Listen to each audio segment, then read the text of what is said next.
Hello everyone! Magandang gabi po sa lahat po ng ating mga tagapanood. Ito po ang inyong favorite na tagalista ng Noisy, si Sasor Gando Sasot. Alam nyo naman, ako ang #1 tagalista ng Noisy. I-share nyo na po ito ngayon din para po sa kaliwanagan ng lahat. Ito na po ang ating alam niyo naman ang bagyo, hindi ba? Sunod-sunod yan. Ito po ang susunod na signal number 4, di ba? Ginagather ko kasi lahat ng, alam mo yon, ng mga kulang-kulang na pag-iisip ng mga kung sino-sino.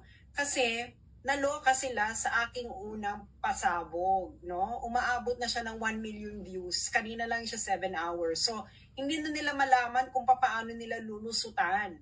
Lalo na in-address ko ang mga sundalo at mga pulis. Dahil totoo naman, hindi naaayon, wala pong basis sa batas ang ginawa nyo kay Duterte.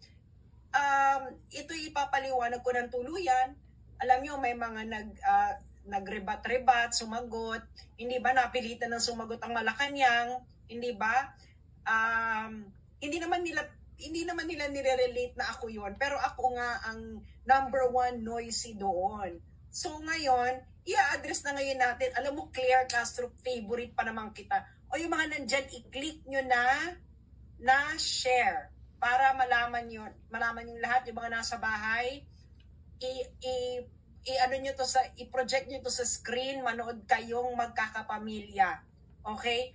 Para malaman ninyo kung paano kayo dinorobo, binubudol ng gobyernong BBM administration, lalo na kayong mga sundalo at pulis. Makinig kayo. Di ba? Kayo makinig doon sa Kabataan Party List na miyembro ng tumitegi sa inyo. So, i-share nyo ngayon to sa mga kakilala nyong kasundaluhan, kakilala nyo lahat. Yung mga nagti-TikTok, mga nag-YouTuber, huwag na kayo humingi sa akin ng permission. Wala pong copyright ang aking mga pinagsasabi dito. If you feel value in it, share it, share. Okay.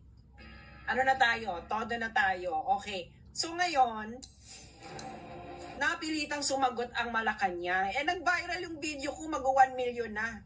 Mag-1 million na. Ito ang sagot ng Malacanang. Okay. Ipoproject natin ang sinabi ng aking favorite na si Claire Castro. Favorite ko pa naman to si Claire Castro. Ay nako Claire Castro, favorite pa naman. Favorite kita. You're my spirit animal. Okay. Ito ang sabi ni Claire Castro. Okay, hindi niya ina-address ako. Pero ako nga yung nagbabiral na ito na mali nga yung pag-serve. Sabi ni Claire Castro, nare-report ng GMA News, fake news naman ito. Ipapaliwanag ko unti-unti. Okay, sabi ni Claire Castro, former President Rodrigo Duterte will have to face a local court in the Netherlands before being brought to the International Criminal Court, Palace Press Officer Undersecretary Attorney Claire. Bakit daw dadalhin daw muna sa local court sa Netherlands? Sabi daw, para daw ma-determine ng Dutch court kung tama ang pag-aresto sa Pilipinas. Claire Castro, kung hindi ka ba naman 1/2, 1/4, 1/8 ang iyong pag-uutak, saan ka nakakita na yung foreign court, Dutch court, foreign court, i-assess kung yung ginawa ng authority sa ibang bansa ay tama o proper? Saan mong konsepto to hinugot, madam? Saan tadyang ito ng IQ mo hinugot? Beshi, walang ganong konsepto. Absolutely not. Nakikita niyo na? Niloloko na kayo, GMA News. Kayo naman nagpapaloko kayo. Bakit kayo nagpapaloko, GMA News? Akala ko ba ayaw nyo ng fake news? Saan kayo nakakita ng ganon? Walang ganon. Saan kayo magre-relay? Magre-relay kayo dun sa ICC statute. Ang ICC statute, para yung constitution ng ICC, yun ang sinusunod nilang procedure. Meron bang ganyang procedure sa ICC statute na yung Dutch court mag-a-assess pa kung proper yung pag-aresto doon sa tao sa ibang bansa? Walang ganon, Claire Castro. Ipapakita ko sa inyo, mga kababayan, kayong mga pulis at sundalo, makinig kayo dahil binubobo kayo, ginagago kayo, ginagamit kayo ng mga banga. Hindi ba? Paano nyo may papaliwanag sa mga anak nyo yan? Sa pamilya nyo? Sa future generation ng mga Pilipino? Na ang isang dating presidente ng Pilipinas, dating yung commander-in-chief, hinugot ninyo ng ganun-ganun na lang at inilabas ng bansa. At mali pa ang procedure. Diba? Granting. Sa ginagawa ko to, I am thinking na tama sila na may jurisdiction ang ICC sa Pilipinas. So kahit may jurisdiction yung ICC Pilipinas, mali ang ginawa ninyo. Kaya i-share ninyo ito sa mga sundali ninyong kabarkada, kakilala, kapamilya. Dahil malaking kaengotan ito, pambubudol sa mga sundalo at pulis. Nagpabudol naman kayo. At yung mga anti-Duterte diyang lawyer, makinig kayo dahil ililibing ko na lahat ng legal hallucination ninyo sa mga tadyang na mga bababa ninyong IQ. Oh, makinig kayo ha. Makinig kayo. Okay. Tama ba ang sinabi ni Claire Castro na ipaprocess pa raw ng Dutch court at i-assist ng Dutch court tama ang pag-aresto? Isa itong 100% legal hallucination na I hope na because of old age, Claire Castro, at hindi dahil sa kakasingkot. Ito ang ICC statute. Doon lang tayo sa facts, no? Doon lang tayo sa facts. ICC statute. Okay. Ito ang ICC statute. Papalakihan ko para makita ninyo, ha? Yan. Okay? Rome Statute of the International Criminal Court. Ngayon, pupunta ngayon tayo sa Article 59. Ito ngayon ang gumulantang sa kanila. Kita nyo yan. Article 59, Arrest Proceedings in the Custodial State. Anong ibig sabihin ng custodial state? Ang custodial state po, ito po ang umaresto. Okay? Doesn't matter kung member state ka ng ICC or whatever. Kung ikaw ang umaresto, in-effect mo ang warrant ng ICC, you are the custodial state. Kaya yung Kabataan Party List dyan, kayong mga sundalo at mga polis, makikinig kayo sa Kabataan Party List? Ha? Makinig kayo. Doon kayo makinig sa tumitegis sa mga katulad ninyo. Oh, sabi nila, hindi daw custodial state ang Pilipinas. O ano ang Pilipinas? Ano ang standing ng Pilipinas? Kayong Kabataan Party List na miyembro na isang teroristang grupo declared as a terrorist by EU, US, at iba pang Western countries, even ng UN. Huwag niyo sasabihin sa akin, hindi kayo member ng CPP, NPA, NDF. Tumira ako ng Netherlands for a decade. Alam ko ang headquarters ninyo sa Utrecht. At alam ng mga Pilipino sa Netherlands kung sino member ng CPP, NPA, NDF. Isa kayo doon, Kabataan Party List. Kahit pag ikot-ikutin ninyo ang mundo, hindi nyo ako maloloko. Okay? Article 59, Arrest Proceeding in the Custodial State. Custodial State ang nag-aresto. Pilipinas. Okay? Pupunta ngayon tayo. Page 41. These are all available online. Bakit ba feeling ninyo, maluloko ninyo ang mga Pilipino? Ha? Ibig sabihin, yan lang ang gusto nyong gawin. Lokohin ninyo ang mga Pilipino. Okay, Article 59. Okay. Dito muna tayo, batas muna tayo, ha? Saka tayo mag-application. Batas. Arrest proceedings in the custodial state. Okay. Sabi dyan, a state party which has received a request for provisional arrest or for arrest and surrender shall immediately take steps to arrest the person in question in accordance with its laws and provisions of Part 9. Deadmahin na muna natin yung Part 9. Ibig sabihin, kakuha sila ng request. Warrant of arrest. Yun yung sinasabi nila Interpol note, red notice. Sino ba nag-notice sa Interpol? ICC. Ibig sabihin may warrant. nagpa-request sa Pilipinas na iserve yung warrant kay Duterte. O di ikaw ang custodial state, ano ka? Anong standing mo kung hindi ka custodial state? What is your legal standing? Ano ka? Rendezvous state? Ano to Kabataang Party List? Linawin mo to. May nagsabi sa akin, kagagraduate mo lang ng law school. Well, congratulations, no? Na natanggap ka sa bar. Pero aminin na natin, 5 units lang ang international law sa Pilipinas. Hindi ba? Leiden University total. Inaresto. In-effect mo ang warrant.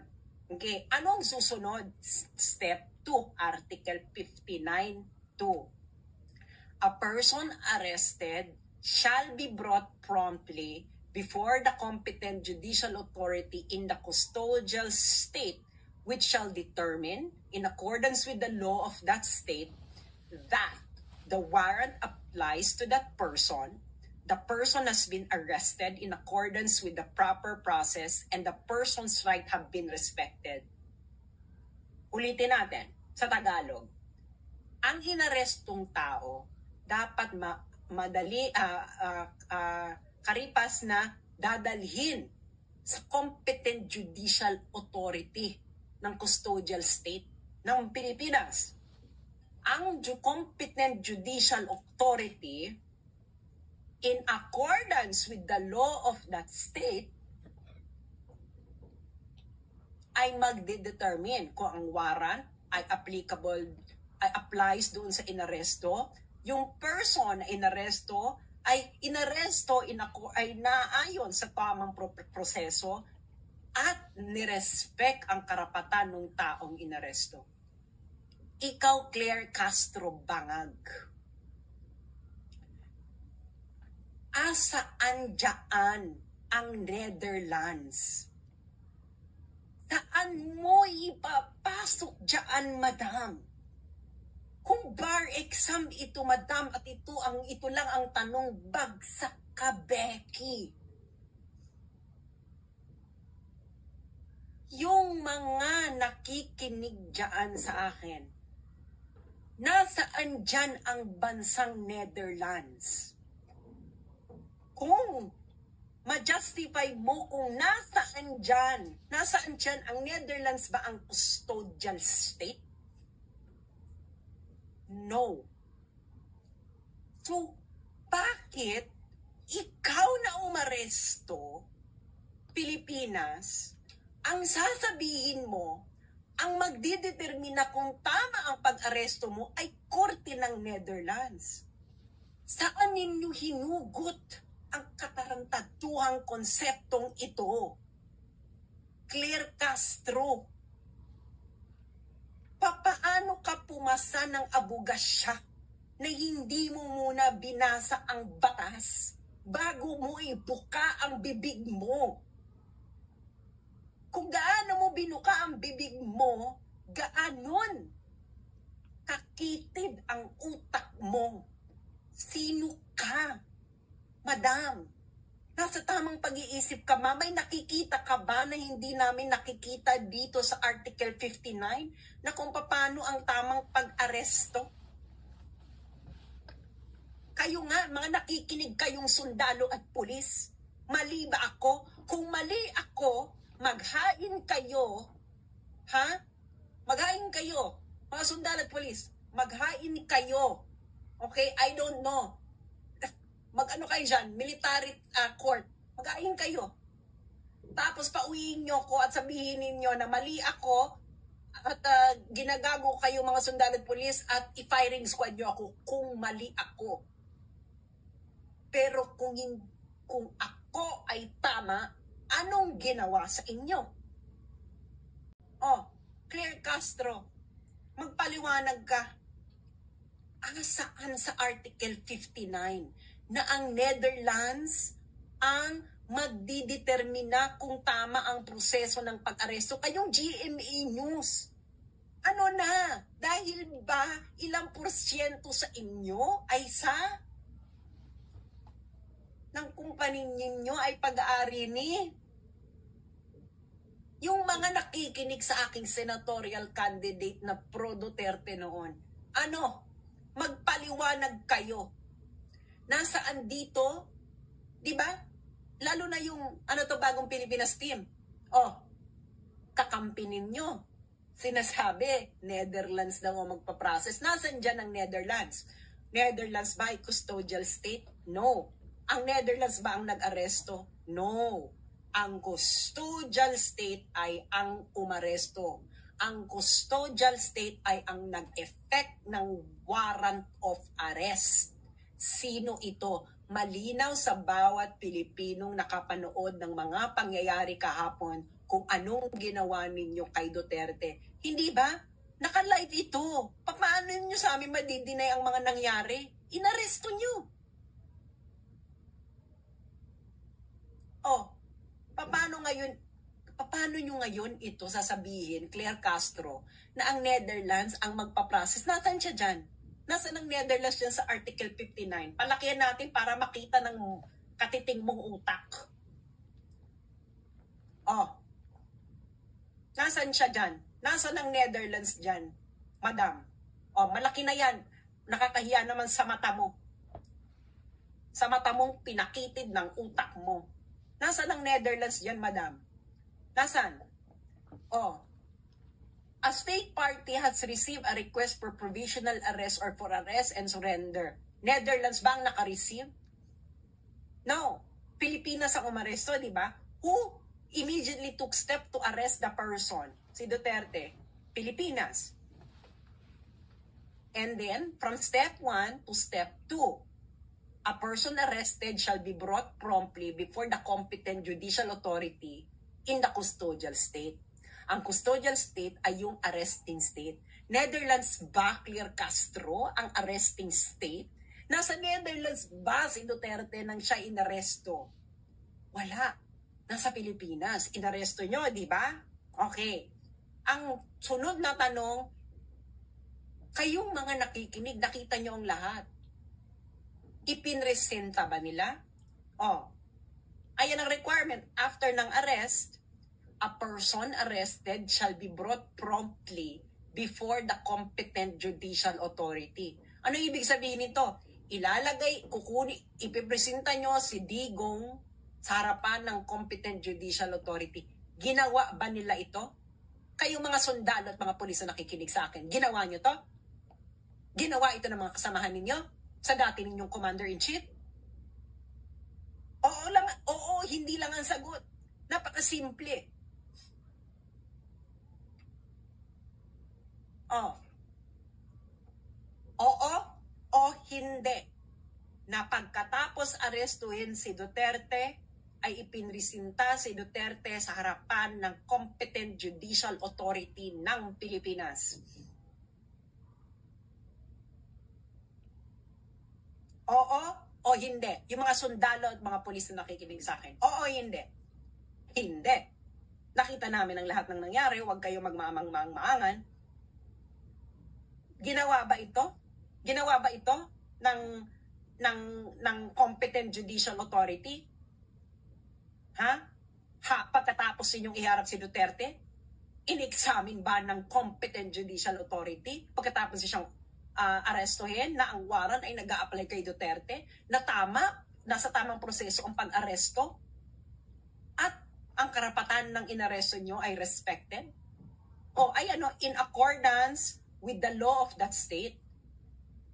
Claire Castro, in accordance with the law of the state that arrested, paano mo sasabihin na yung Netherlands ang mag-a-assess? Ano yun yung Netherlands? Gagamitin niya yung sarili niyang batas para i-assess kung tama yung pag-aresto sa Pilipinas? Baliw! Kung bar example, ito lang ang question, bagsak ka na. Hindi ka naging abogado ngayon. Okay. Step 2 yun. Step 3. Nahiharap mo na sa competent judicial authority. Step 3. The person shall have the right to apply to the competent authority in the custodial state for interim release pending surrender. Yung competent authority dito, yung competent judicial authority yan. Okay? Hindi mo nga hinarap sa competent judicial authority. So, ginawa ba ito mga kababayan? Binigyan ba nila ng karapatan si Duterte na mag-apply sa competent authority. Eh, paano mo nga gagawin? Hindi mo nga hinarap sa competent judicial authority. Sa ano nang gagawin yan dito? Kailangan niyang interim release. Okay? Pending surrender. Pwede siya, karapatan niya yan. Karapatan niya ng mga akusado sa ICC. Ginawa ninyo? Napanood nyo lahat? Ginawa niya? Ginawa nila? Ginawa ng BBM administration? Simple lang sagot dito, oo, hindi. Procedure to eh. Ang procedure, checklist lang yan. Yes or no lang ang sagot dyan. Yan ang yes or no. Kayo sa mga kongreso. Yan ang tamang yes or no lang ang sagot. Yung procedure.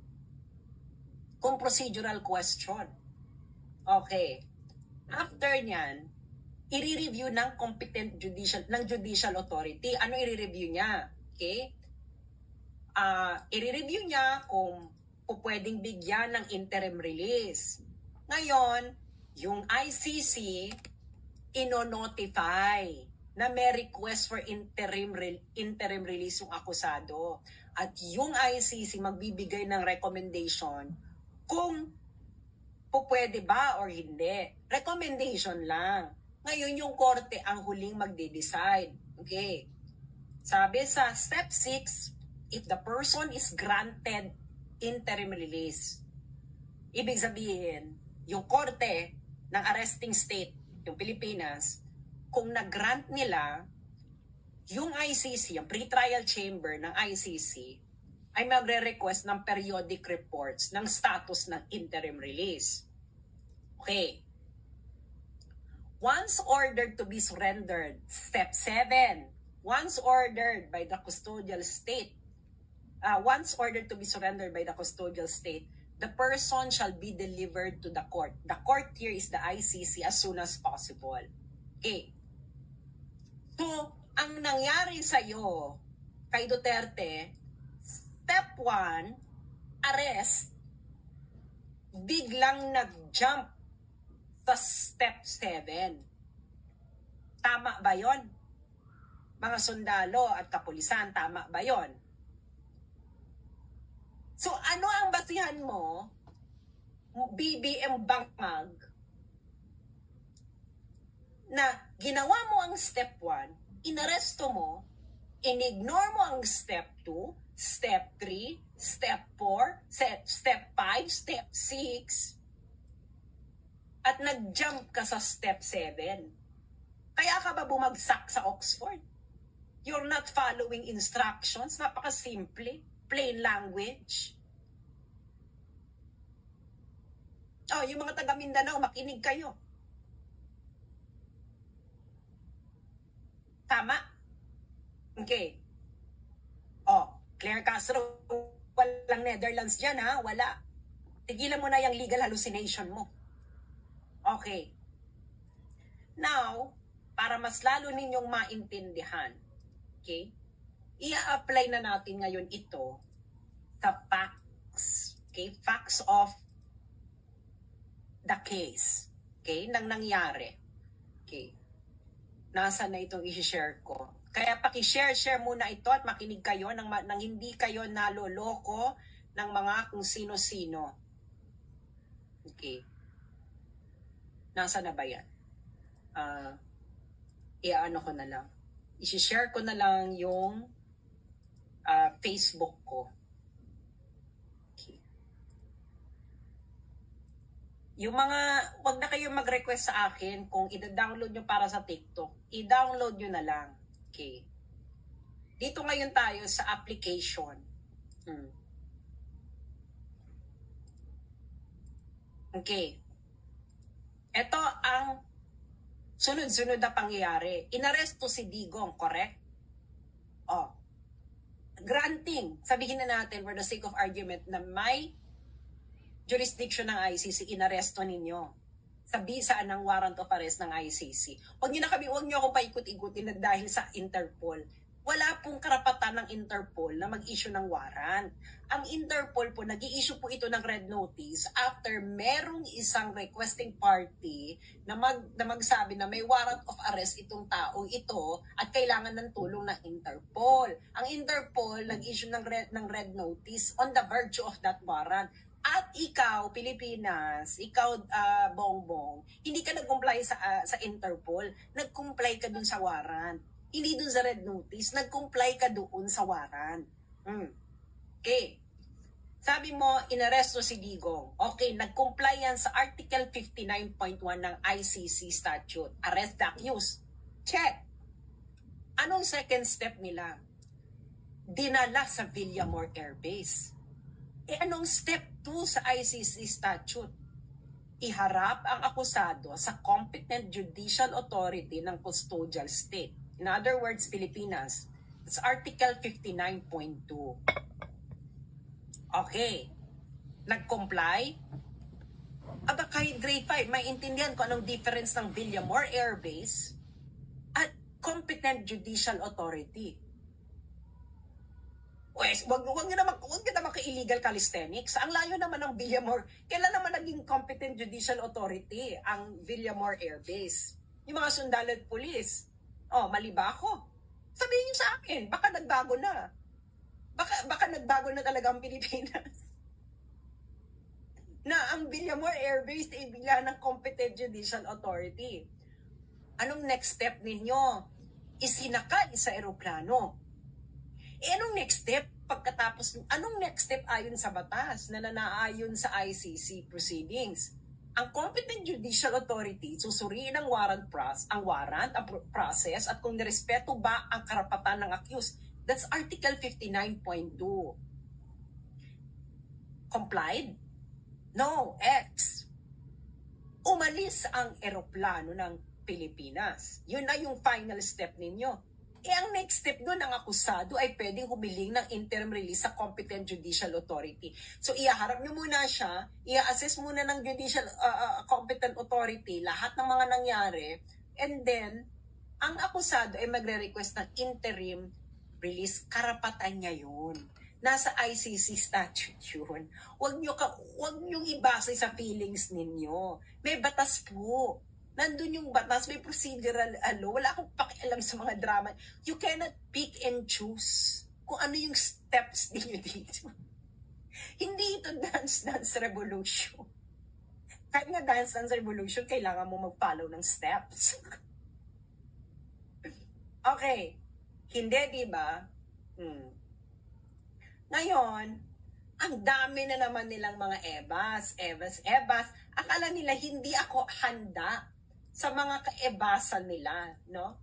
Sabi nila, hindi na naman member ng ICC ang Pilipinas, kaya hindi na applicable ang Article 59. Una-una, sabihin ko lang na yung mga nagsabi niyan, ang nagpapatunay na ang average IQ ng mga Pilipino ay 81. Kung hindi ka na member ng ICC, at sinasabi mo na yung batas ng ICC hindi nag-a-apply sa Pilipinas, so anong basis mo ng arrest? Nagigets ninyo? Sabi nung iba, hindi na raw applicable ang Article 59 na binasa ko kanina sa Pilipinas dahil hindi na raw member ang ICC. Kaya daw dapat si Digong ay ilipad. Ilipad saan? So, anong basis mo na kukunin mo si Digong, ilalagay mo sa plane at ililipad mo palabas ng Pilipinas? Paki-explain. Wala, di ba? Doon pa lang, safe lang ka na. Kung hindi na member, bakit, anong basis mo na tinanggal mo si Digong? Hindi naman voluntary si Digong na sumama sa airplane. He was arrested by Torres live in front of the Filipino people. Tapos sabihin mo, hindi inaresto? O, ano yun? Ano nangyari kung hindi siya inaresto? Ano ba to party invitation ba ang ginawa ni Torres? Meron bang party sa Netherlands? Sinabi ba ni Torres kay Duterte na, Digo, may party sa Netherlands. Ano, gusto mo may libreng aeroplano? Ganon ba nangyari? Hindi ganun ang nangyari. Oy, inaresto, you are the arresting country. So, susunod ka. Ikaw nga nag-arresting country. Okay. Ngayon, papatulan natin. Sabi daw, hindi member, hindi applicable. Okay. Ngayon, may nangyaring similar na ganito, no? pinaliwanag ng ICC itong Article 59. Kung ano ang responsibilidad ng arresting state, kung saan inaresto yung tao. Papakita ko sa inyo yung jurisprudence. Sa jurisprudence na tayo ngayon, mga Lodin, akala hindi yun pinagsasabi ko. Lalo na yung mga nagsasabi na huyo daw para i-discuss. Ngayon, huyo kayo ngayon. Okay. Jurisprudence na tayo, di ba? Okay. Para dun tayo sa mas exciting parts. Okay. Jurisprudence. Okay. Anong jurisprudence ito sa ICC? Ito ay ang jurisprudence ng situation in Libya in the case of the prosecutor versus Saif al-Islam versus Gaddafi. Okay? Kung natatandaan ninyo, ang Libya po ay hindi po ito member ng ICC. Ngayon, paano ngayon sila napasa ilalim sa jurisdiction ng ICC? Dahil meron po sa Rome Statute na ang UN Security Council ay pwedeng magpasa ng resolution na ire-refer nila ang isang sitwasyon sa ICC para investigahan. Kaya napasa ilalim sa jurisdiction ng ICC ang Libya kahit ang Libya ay hindi ito miyembrong bansa. May ganun pong procedure. Okay. Ngayon, i-search nyo to, number ICC 00111-0111, date April 4, 2012. Okay. Dapat yung may date kasi lahat ng references nila ito dito sa kasong ito. And then, hanapin ito April 4, 2012. Okay. Ngayon, sa paragraph 19,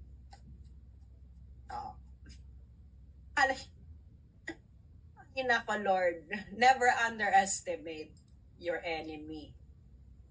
Okay. Paragraph number 19. Okay. The chamber, ito yung pre-trial chamber ng ICC, recalls Libya's obligation to surrender Mr. Gaddafi to the court as of the day the warrant of arrest against Mr. Gaddafi was notified to the Libyan authorities. The chamber further notes that despite the chamber's request in its March 7, 2012 decision, the government of Libya has not informed the chamber hitherto of its decision to grant the surrender request. Okay? Absent any justification for postponing the execution of the surrender request, the government of Libya must therefore make its decision to grant the surrender request, afford Mr. Gaddafi the procedure described in Article 59 of the statute, which necessarily follows from arresting a person pursuant to a surrender request. And 3, start making arrangements in preparation for the surrender of Mr. Gaddafi to the court without further ado. Ano yung sinabi? Afford Mr. Gaddafi the procedure in Article 59 of the statute, which necessarily follows from arresting a person pursuant to a surrender request. Anong ibig sabihin yan? Ikaw na umarestong bansa, kailangan mong i-effect ang lahat ng nasa Article 59. Libya na to, hindi sila miyembro ng ICC.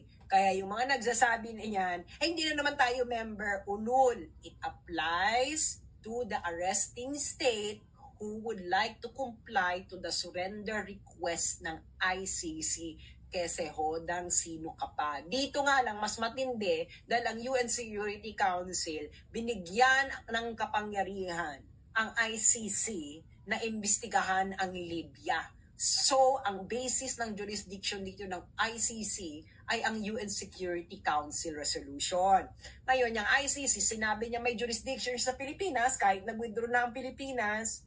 Therefore, ang jurisdiction ng ICC flows from its own interpretation of its jurisdiction. Ano?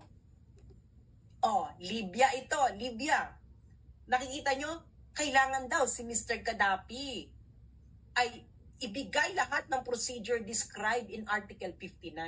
Ano yung Article 59? Uulitin ko mga sundalo at mga pulis. Okay? Na nakikinig sa akin. Kung gusto nyong magpaloko pa, sa gobyernong ito, gawin ninyo, pero may mga taong matagal nang gising. Ito ang procedures ng Article 59. Arrest the accused. Article 59.2, iharap ang akusado sa competent judicial authority ng custodial state. Ang competent judicial authority susuriin ang warrant, process at kung nirespeto ba ang karapatan ng accused. At ang pinakahuli, ang akusado ay pwedeng humiling ng interim release sa competent judicial authority. All these processes will happen where? Hindi sa Netherlands, Claire Castro. Sa territory ng arresting state.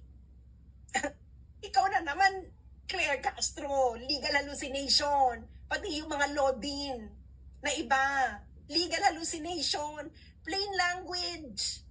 Hindi ka po pwedeng mag-legal calisthenics kung plain language ang batas. Magli-legal calisthenics ka lang kung may ambiguity. Hindi ba? Actually, hindi rin. Yung mga law school, bago kayo magturo na international law, ituro nyo muna ang VCLT. Ang Vienna Convention on the Law of Treaty Interpretation. Dahil bago kayo magbasa ng international law, which are treaties, dapat alam nila kung paano magbasa ng treaty, which is based on another treaty, which is the VCLT. Naalala ko dati isa kong friend, no, law student. Buti nakapasa siya ng bar. Congratulations, girl. Tinatanong niya ako sa UCLOS. Ang tinanong ko kasi nga, subject daw sa international law subject nila, 5 units lang naman yun. Tinanong ko siya, tinuro ba sa inyo muna yung VCLT? Tinanong ako nung friend ko at magandang eskwelahan to ng law. Sabi niya, hindi. Sabi ko, paano ka mag-i-interpret ng treaty kung hindi mo muna pag-aaralan yung VCLT? Foundational yun. Naiiyat yun yung kalidad ng mga to. Pag tinanong mo, hindi alam ang VCLT, Bex, wala na yan. That's actually, VCLT was discussed during my first day ng international law class ko sa Leiden University. No kidding, first day. Because you cannot proceed with understanding international law without understanding first VCLT. Okay, di ba? Hindi nyo sinunod. Ano sinusunod yung batas? Di ba? So ngayon, okay. Ngayon meron namang umeksena. Alam niyo naman marami eksena. Handa na nga ako sa lahat ng eksena. So, pero ipapakita ko yung eksena. May nag-report lang naman sa akin ng may umeksena. Okay? Hindi na, wag niyo siyang bebenggahin Pero kasi siya yung nag-report ng eksena. Okay. Share natin. Tayo naman, handa ako dahil hindi ako sumusulong sa isang okay, ito yung nireport niya. Sabi niya, merong same case si John Pierre Bemba, 2008, transferred din siya sa Netherlands by Belgium authorities without judicial review. Wala daw judicial review si John Pierre Bemba. Okay. Bibigyan ko kayo ng background kay John Pierre Bemba. Si John Pierre Bemba ay Congolese authority. Paano na rin siya napasakop sa jurisdiction ng ICC, UN Security Council Resolution din. Yan kay Bemba. Okay. UN Security Council Resolution ba kay Bemba? I-fact check nyo ako. Okay. Now, ngayon, asa na ba ito, ko ni Bemba? Okay, ngayon, itong mga to, wala daw judicial review yung kay Bemba. Inarrest kasi si Bemba nasa Belgium. Si Belgium, inaresto siya. Sabi dito na nag-comment, siguro napulot niya sa mga nagre-rebat sa akin, wala daw judicial review. Kaya, nag-proceed daw ang case because ICC daw prioritize justice over procedural technicalities. Kaya siya nag-proceed kasi nga lahat ng procedural technicalities sinunod ng Belgium. Bibigyan ko sa inyo ng evidence. Hanapin ko Alam ko, hello? Alam ko international law. Saan ba ako nag-aral ng international law? Sa The Hague. Ay, nako. Hanapin ko to kay Bemba. Bemba. Para makita nyo, ano lang tayo, facts. Diba? Doon lang tayo sa facts. Huwag tayo sa mga legal hallucination. Diba? Bakit naman kasi kayo magli-legal hallucinate? May jurisprudence. May batas. So, bakit kailangan ng legal calisthenics? Kailangan magpo-proceed ko muna ng what is the letter of the law and then jurisprudence. Ngayon, if these two don't suffice, then ka na mag-legal calisthenics, siya ka na mag-creative interpretation of the law. Otherwise, matatalo yung kliyente mo, be. Tatanungin niyo sa mga abogado. Pag yung abogado nyo nag-creative interpretation, talo ka. Malaking chance mo matatalo ka unless yung creative interpretation niya talaga very plausible. Okay? Okay. Kay Bemba ngayon tayo. Bemba. Okay.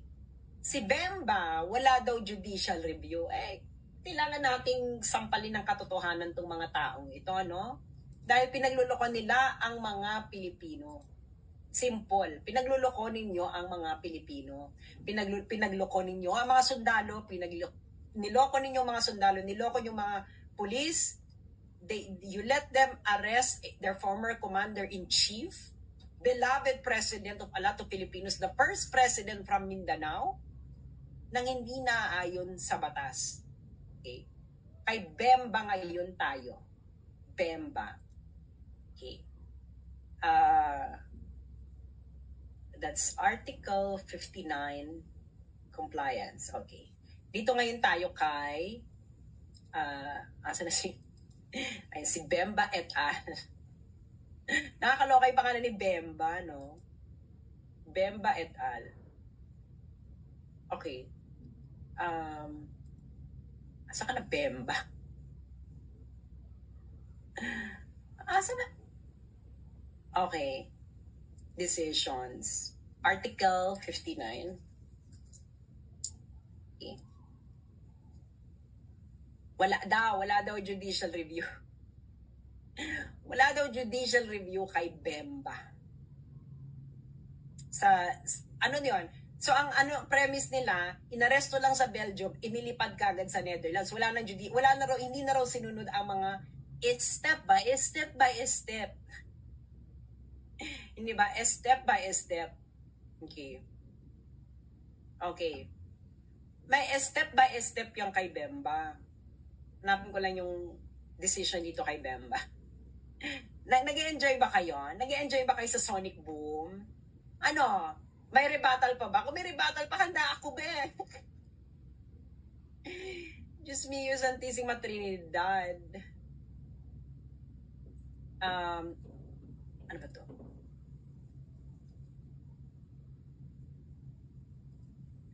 Kasi dapat eto. Kasi French kasi, punyet. Hindi po ako marunong mag-French. Okay.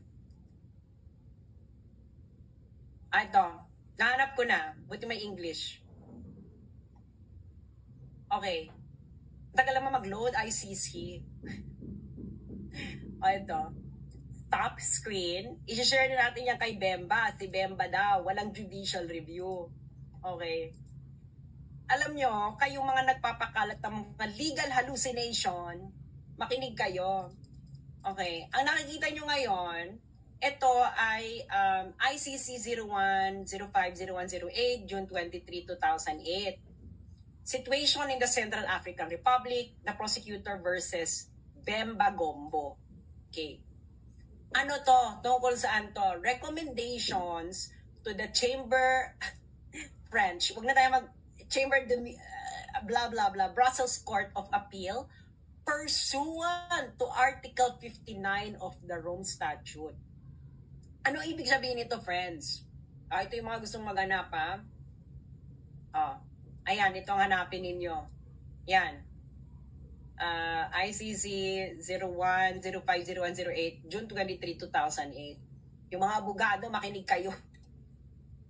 Oh, ano to? Okay? Saan galing ito? Saan, anong pagdidesisyon na nila? Recommendation nila doon sa Belgian Court, sa Brussels Court of Appeal. Brussels Court of Appeal, labi! Bakit ngayon sila nag-recommend sa Brussels Court of Appeal? Kasi nga may judicial review, mga bes. Hindi ba sinabi ko na sa inyo, may step? Ano yung isang step? Ipapakita ko ba yung step? Ipapakita ko yung step para yung mga yung may legal hallucination, okay? Para yung may legal hallucination, para maka-follow. Para naman maka-follow yung mga nagli-legal hallucination, di ba? Mamaya ka na ta. So pakita ko ng step to dun sa Article 59. Anong step yan? Okay, step. Okay. Anong step yang pinakita ko kaninang desisyon? Okay, Article 59. Papakita ko sa inyo ha, anong step yan? Bago kasi kayo magdadadada, pag-aralan nyo muna yung buong history ng kaso, ng nire-refer ninyo. Nalako, alam ko, dahil pinag-aralan nga namin ito sa Netherlands, sa Leiden University, mga bags. At ang isa sa mga professors ko sa international law ay isang defense lawyer sa International Criminal Court. Ano ba? Professor ko sa jurisprudence. Hindi lang sa jurisprudence, international legal jurisprudence. Oo. Diba? So, itong Article 59, nakita nyo yon, diba? In pursuant of Article 59. So, step 1, in-arrest mo ng Belgium kasi nga may warrant of arrest. Check, nag-comply ang Belgium. Ano ang next step? Step 2, hinarap sa competent judicial authority. Malamang hinarap nila sa judicial competent authority, kaya nga na umakyat na sa Belgian Court of Appeal. Hindi ba? Kung hindi naman kayo 1/2, 1/4, 1/8, 1/32, and I don't know, plank length, nakatiting na kautakan ninyo, may steps. Okay? Yung pinakita ko sa inyo kanina, yung recommendations ng ICC, alam nyo kung nasaan na yon? Step 5 na yun. Ayan o. The pre-trial chamber shall be notified of any request of interim release and shall make recommendations to the competent authority in the custodial state. Yung pinakita ko sa inyo, step 5 na yun. Si Bemba na sinasabi niyong walang judicial review, mga Bex, nasa Belgium siya nung nangyayari ito kasi nga nagko-comply yung Belgium, the arresting state, sa Article 59. Kaya walang technicalities at chuchuchu. Yung mga sinasabi yung technicalities in criminal law, procedural justice is important. Dahil nakalagay mismo sa Rome Statutes, the rights of the accused will be respected all throughout the proceedings. Ibig sabihin, from the moment that you arrest hanggang ma-convict yan, the rights of the accused will be respected. The right ni Duterte, the life, liberty, and property of Duterte will only be subject to whatever after conviction. Hanggang ngayon, Duterte is innocent until proven guilty beyond reasonable doubt. Oh, di ba? Step 5. Okay, step 5 na itong pinakita ko sa inyo. Di ba? Step 5 na nga. Oh. Step 5 na, oh. Yung kay Bemba. Kasi nga, oh, ayan, recommendations to the Brussels Court of Appeal pursuant to Article 59 of the Rome Statute. Oh, pursuant to Article 59 of the Rome Statute, na nandyan ang judicial review sa arresting state. So saan nyo na naman hinugot yung pinagsasabi ninyo na yung Belgium ay walang judicial review kay Bemba bago siya isurrender sa ICC? Ano na naman itong mga tinitira ninyo? Pen ba ito? Oh, may judicial review ang Belgium. Belgium. Babasahin natin kung ano nangyari, di ba? Ito yung sabi on May 23, 2008, the chamber issued a warrant arrest against Bemba. Okay. That same day, on the basis of the warrant of arrest, in accordance with the Article 92 of Rome Statute, the chamber requested the Kingdom of Belgium provisionally arrest Mr. Pierre Bemba and ensure his safety until his final surrender to the registrar of the court. When issuing the warrant of arrest, the chamber considered there were reasonable grounds, etc. Okay. The warrant of arrest was executed by the competent authorities of the Kingdom of Belgium. Nandun kasi si Bemba, sa Belgium. So yung Belgium ngayon, ang custodian state. Nasa Belgium si Bemba eh. Ngayon, on May 30, the Council for Missing Pierre Bemba filed a French ito yung interim request for liberty. Okay. Ngayon, yung Court of Appeals ng Belgium, binigyan siya ng recommendations ng ICC. So, merong judicial review, mga Bex. Nagigets ninyo? May judicial review bago siya sinurrender sa ICC. May judicial review saan? Class? Sa custodian state. Ano uli yung custodian state? Ang custodian state, ang arresting state. Ngayon, dinebunk ko ba kayo nang hinugot ko lang sa kadyang ang mga argument ko? Hindi. Dinebunk ko kayo according to what? Plain reading of the law, ICC statute, and jurisprudence of the ICC. Ngayon, kayong mga nakikinig sa akin, mga sundalo at pulis, ano ngayon ang ginawa sa inyo ng BBM administration? Tell me, were you acting on the presumption of regularity? Paano regular? Hindi nga, Torres was not acting on presumption of regularity. Torres was acting on the condition of the ignorance of the process of the ICC. And ignorance of the law doesn't excuse anyone. Kahit si General Torre ka pa, ayun ay kung kayong mga pulis at sundalo ay loyal pa sa Constitution. That's my challenge to you. Are you still loyal to the Constitution? Ang linaw, di ba? Nakita niyo yung ginawa kay Bemba. Nakita niyo yung sinabi ng trial chamber court kay Gaddafi. Yung ginawa ng Belgium kay Bemba. Sinabi noon sa desisyon kay Gaddafi na Article 59 dapat i-afford kay Gaddafi ng Libya, the arresting state. Si Bemba na inyong pinagmamalaki, Etos Garbanzos, binigyan din siya ng Article 59, nag-comply din ng Article 59 ang Belgium bago siya isinurrender sa ICC. Kayong mga sundalo at mga pulis na nakikinig sa akin ngayon, granting, let's say, for the sake of argument that ICC has jurisdiction over the Philippines. Okay? Let's say, for the sake of argument, just for the sake of argument.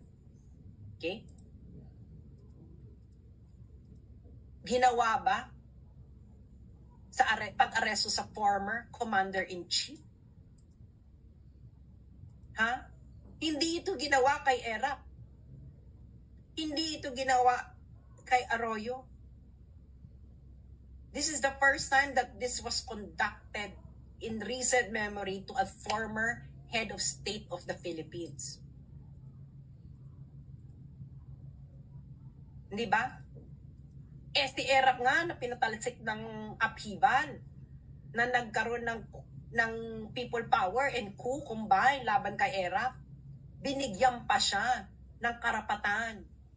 Hindi ba? Si Duterte, what did he do? Kayo mga sundalo at pulis, No, huwag niyo sasabihin may presumption of regularity. Presumption of regularity is premise that the officer actually knows what is regular.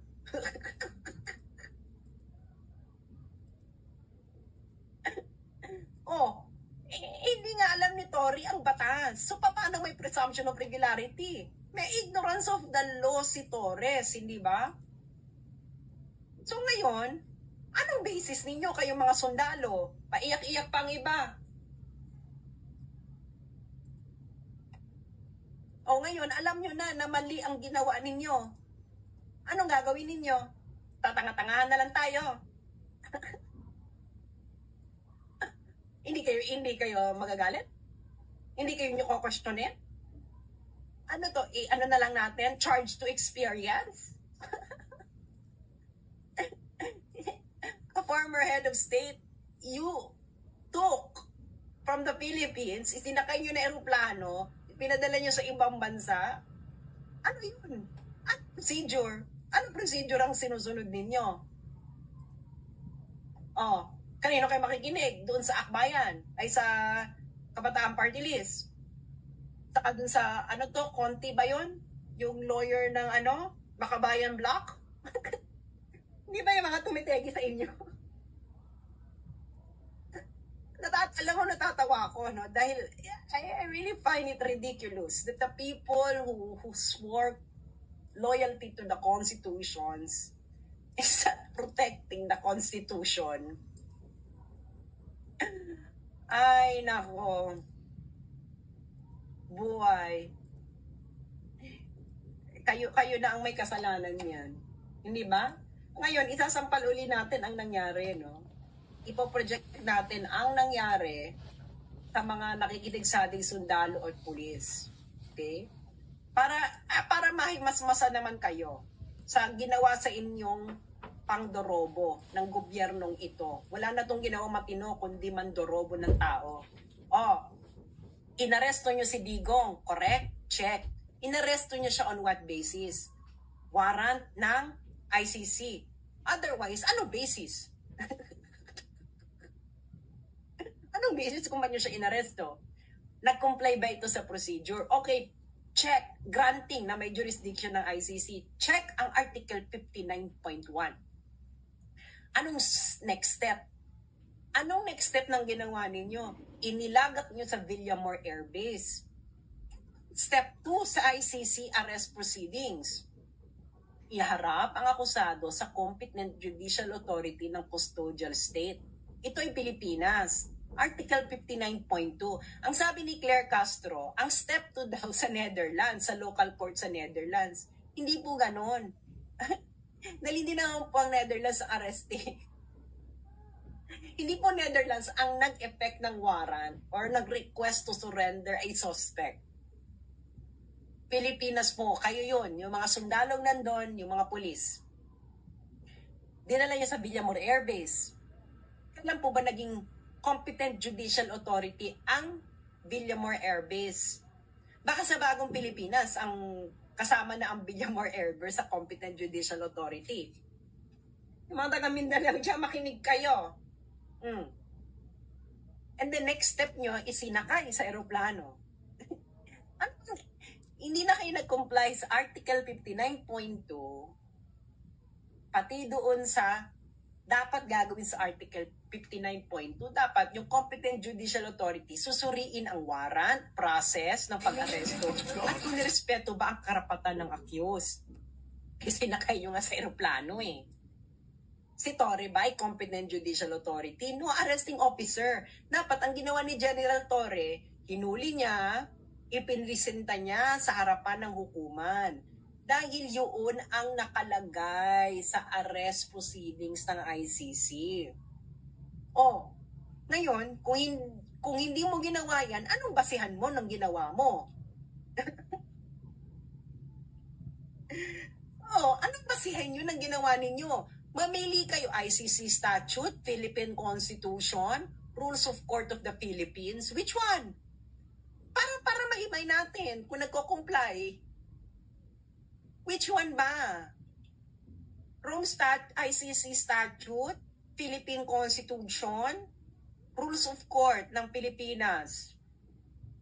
Which one nag-comply? Nakita nyo na hindi nag-comply ng ICC statute. X lahat. Philippine Constitution nag-comply ba? Hindi ka nga po pwedeng dumiretso muna sa Philippine Constitution kasi sabi nyo may jurisdiction ng ICC. So ngayon, the rules of the ICC in arresting a suspect of a proceeding in the ICC is going to part of the domestic law of the Philippines.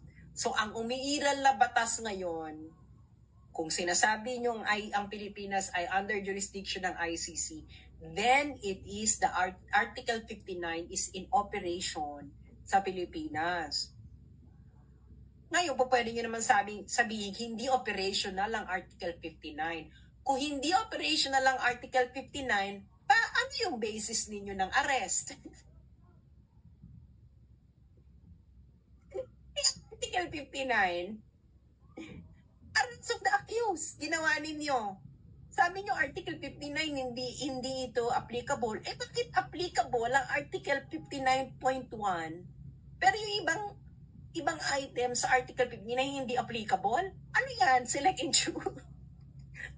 Tapos na to, choose your own adventure? Ano bang ginawa niyo ano bang ginawa niyo sa Malacanang? Ganito ba? Ganito, bulag-bulag point. Article 59.1 lang. Ganun ba yan? Ganyan bang ginawa ninyo? Tapos yung mga sundalo at mga pulis naman, ginawa niyong tonta. Pinapunta ninyo doon, kunwari, compliant. Kukunin niyo yung tao, Pilipino, tatanggalin niyo ng Pilipinas. Isa sa kanyang aeroplano, tatanggalin niyo ng Pilipinas. Titebes nga. May red notice. Nasa East Timor lang, napakaliit ng bansa ng East Timor. Yung East Timor, maliit talaga siyang bansa. Hindi nyo nga ma-extradite. Si Tebes, may warrant pa rin sa Pilipinas, hindi nyo ma-extradite mula East Timor. Dapat hindi go. Hindi naman siya nag-resist. Hindi ba? Pero hindi niya siya sinabihan ng karapatan niya. Na karapatan niya, ano yun sa mga karapatan? Humiling ng interim release sa competent judicial authority. And that will only happen after you present him before a competent judicial authority. Yun dapat ang ginawa ni General Torre. Hindi yun ang ginawa ni General Torre. Even the ICC jurisprudence on Gaddafi says that na pagkatapos mong arestuhin after effecting a warrant of the ICC, Article 59 will apply to the suspect, kahit sino pa yan. Kahit dun kay Bemba. Yung kay Bemba, may judicial review. Kayo yung mga nagsasabi sa inyo na walang judicial review yung kay Bemba. Yung mga magpapakalat niyan, that is incorrect. 100% incorrect. Pinakita ko na sa inyo, hindi ba? I-review nyo na lang. Hindi ba? Merong judicial review. Kay Duterte, hindi siya hinarap sa competent judicial authority. Ang competent judicial authority, habang nandun siya, hindi sinure kung ang warrant, ang process at ang mga karapatan niya ay respetado at hindi siya sinabihan na pwede siyang humiling ng interim release sa competent judicial authority. Anong nakita ninyo? Pilit siyang kinukuha ni General Torre para isakay sa eroplano. Hindi ba? Yun ang mga nakita nyo na subaybayan ninyo. Huwag kayong magmaang-maangan, kayong mga sundalo, kayong mga pulis. Ngayon, saan kayo loyal? Loyal kayo sa Constitution? What is the basis sa Constitution ng arrest? Mag-aantayan tayo ng desisyon? Alam nyo na, napakalinaw. Hindi nyo kailangan mali. It is incorrect. Flawed. You gave up the sovereignty of the Philippines. Ito, may role pa yung korte ng Pilipinas, iharap sa competent judicial authority ng custodial state. Pilipinas yung custodial state, Claire Castro, hindi Netherlands. Your legal hallucination is too much already, madam. Magpa-hair follicle test ka na. Wala yung sinasabi mo. Yung sinasabi mo, Claire Castro, wala yan sa Rome Statute. Wala yan sa jurisprudence ng ICC. Walang papel ang Dutch court sa pagsusuri kung ang pag-aresto sa akusado ay proper. Unless na citizen nila ang involved, 1, resident nila ang involved, 2, or kung yung tao ay inaresto doon sa territory ng Netherlands. Doon lang nag-activate ang Dutch court in order to comply with Article 59. Yang sinasabi mo, Claire Castro, kayo namang GMA News 7, pinapakalat niyo ang kabubuhan ni Castro, halatang halata kayong GMA News kayo ay mga bayaran kayo ni Marcos ngayon, na hinahanan niyo si Marcos, nagpapatira kayo sa puwet sa mga Marcoses ngayon. Pinobroadcast niyo naman yung katangan, wala ba kayong legal researcher? Hindi niyo ba kaya? Ang laki-laki na kinikita ninyo Tapos puro kabubuhan pinapakalat niyo sa mga Pilipino. Yung mga sundalo at mga pulis, naniniwala naman kayo. Uto-uto.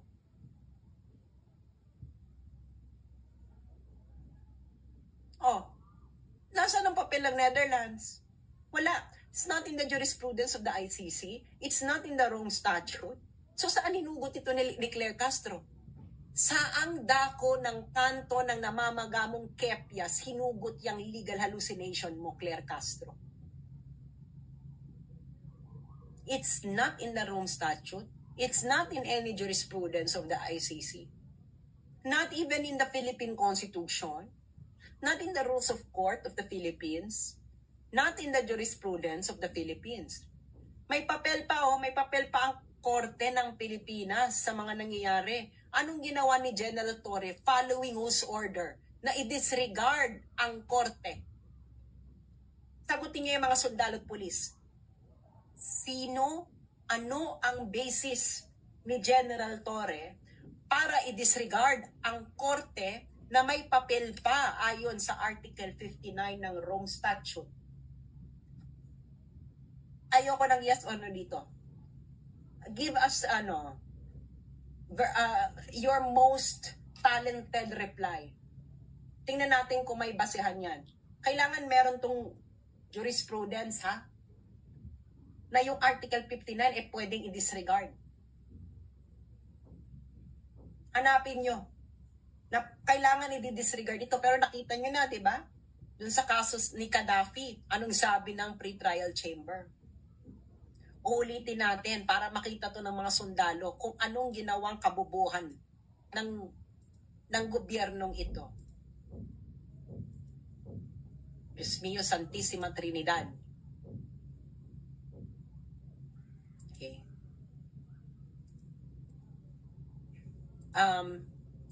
Papakita ko uli yung kay Gaddafi para malinaw ang lahat.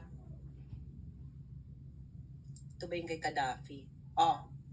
Ito yung kay Gaddafi.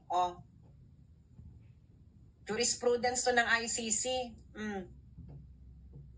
Pre-trial Chamber 1, ICC 01110111 April 4, 2012.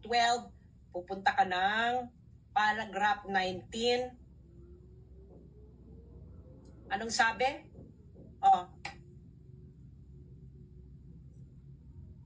Government of Libya, siya yung mag-aaresto, mag-effect ng warrant of arrest, afford Mr. Gaddafi the procedure described in Article 59 of the statute, which necessarily follows from arresting a person pursuant to a surrender request. Gaddafi na yan Yan ang sinabi ng ICC. Pagka-aresto mo, ibibigay mo sa inaresto mo dito si Mr. Gaddafi, procedure described in Article 59 of the statute, yung diniscuss ko, which necessarily follows from arresting a person pursuant to a surrender request. So, ibig sabihin, pag may inaresto ka in pursuit ng surrender request ng ICC na yun ang nangyari, you will afford the accused the procedure described in Article 59. So ngayon, yung mga nagre-ribat-ribat sa akin, humugot kayo ng jurisprudence sa ICC justifying yung sinasabi ninyo na Article 59 does not apply to the Philippines. Dahil kung wala kayong mahugot, sama-sama kayong sanang mag-crashing sa taas ng amats ninyo.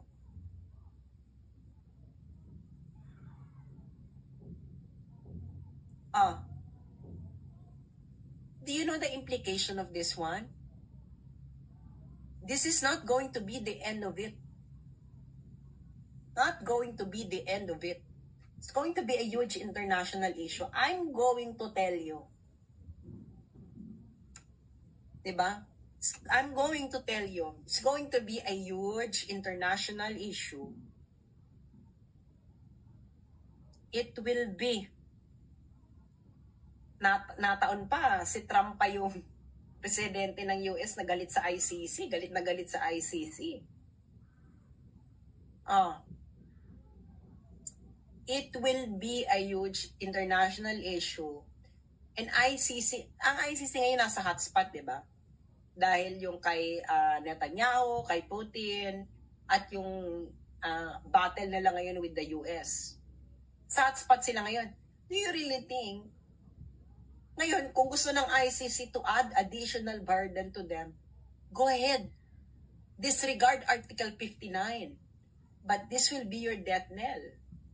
Because alam ninyo, kayo na rin mismo ang nagsabi sa jurisprudence ninyo, pagkatapos arestuhin ng isang accused, this is the jurisprudence on the situation on Libya, afford Mr. Gaddafi the procedure described in Article 59. Ginawa ba yan sa Pilipinas?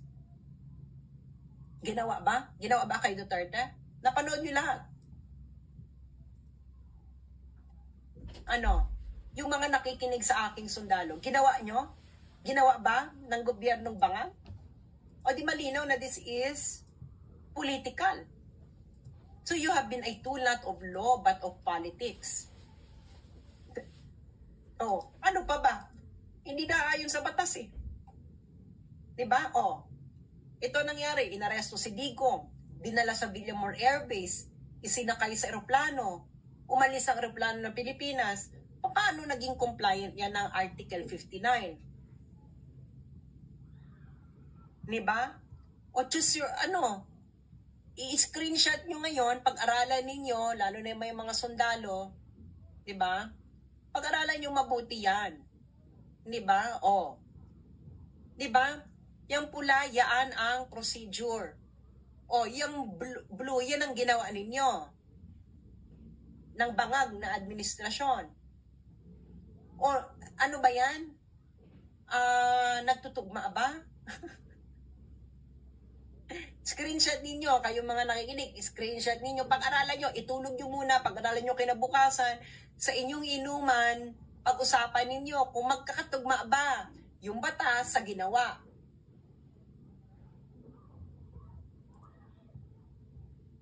Hindi ba? So ngayon, na sonic boom na. Meron pa ba? Meron pa bang i-rebat? Diyos ko naman, kung magbibigay naman sila ng argument, magbigay ng jurisprudence para ma-check natin yung jurisprudence. Nag-umpisa ako sa plain reading of the law. And then pinalaliman ko. Nagtungo ako sa jurisprudence mismo. Ano ba kayo feeling? Kayo mga nag-repat, feelings. Based on feelings, motherhood statements. Diyan naman kayo magagaling. Dapat ganun ang procedure. Ganun ang procedure ng batas, mga friends. First, the text of the law. Then, jurisprudence. Saka na kayong mag-legal calisthenics.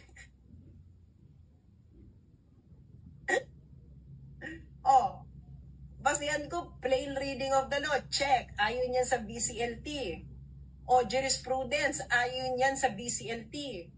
Ngayon, hindi ko na to i-explain, kung ano yung BCLT. Yung mga nakikinig na lang sa akin, lawyer, kung hindi nyo alam ang BCLT, bakit kayo nagsasalita tungkol sa international law? Plain language. Check. Ayon yan sa VCLT. Reading of a treaty. Ang statute kasi, treaty yan. Check. Jurisprudence. Check. Anong role ng jurisprudence sa international law? Subsidiary ito. Basahin niyo yung ICJ. Sources of international law. Okay?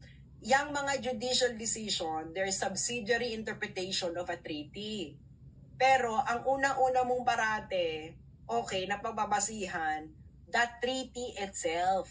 Ngayon, kung hindi malinaw yung treaty, you will consult other sources of international law, which includes jurisprudence. Hindi ka po pwede ditong mag-jump kagad sa feelings. Hindi ito Quadcom. Socratic method, di ba? What is the text of the law? Yun ang unang tanong. Ganyan sa law school namin. Di ba, what is the text of the law? Explain. Di ba, IRAC? Di ba? Alam nyo, yung mga law student, alam nyo yung IRAC. Kung hindi nyo alam ang IRAC, Diyos ko na baka ibang law school kayo. Di ba, issue, rule, application, conclusion. Saan yung application? Rule is the text of the law. Application, saan ka ngayon magre-relay ng application? Sa jurisprudence. Saka ka ngayon magre-reach ng C, conclusion. Actually, conclusion and critique, yun sa amin eh. May issue. Article 59 of ICC statute. Was it complied by the BBM administration? From issue, you go to R, rule. What is the rule? You list the rule. Article 59, as it is. Application. Application, you begin with the plain reading of the text. BCLT. Yan ang rule sa BCLT. Ngayon, kung gusto mo pang palalimin, kung medyo malabo pa sa iyong meaning ng Article 59, you go to what? Other sources of international law as subsidiary to interpret the treaty. What is the treaty here? The ICC statute. And then after you apply it with the facts, you go to the conclusion of your issue. So what is the issue? Was Article 59 complied with by the BBM administration? Let the debate begin. Malinaw ang facts. Pinresenta ko ang facts. Pinresenta ko ang plain language of the law. Wala pa akong feelings, ha? Well, meron akong sarcasm, pero wala pa akong feelings. Pinresenta ko ang plain language of the law. Nagpresenta ako ng jurisprudence. I presented the facts, the law, the treaty itself, and the jurisprudence. And the facts ng pagkaka-aresto and the law do not jive.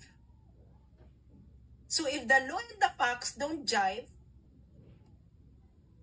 was Article 59 complied with?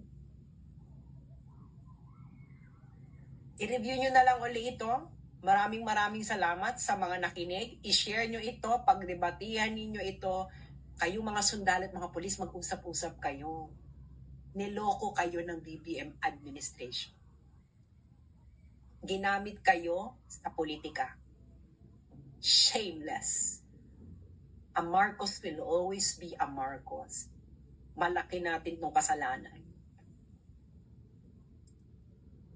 Maraming salamat po sa inyong lahat. And this is not the end of it. This will go international. Binabalaan ko na kayo, DFA. This will go international. I'm telling you. You'll never see the end of it.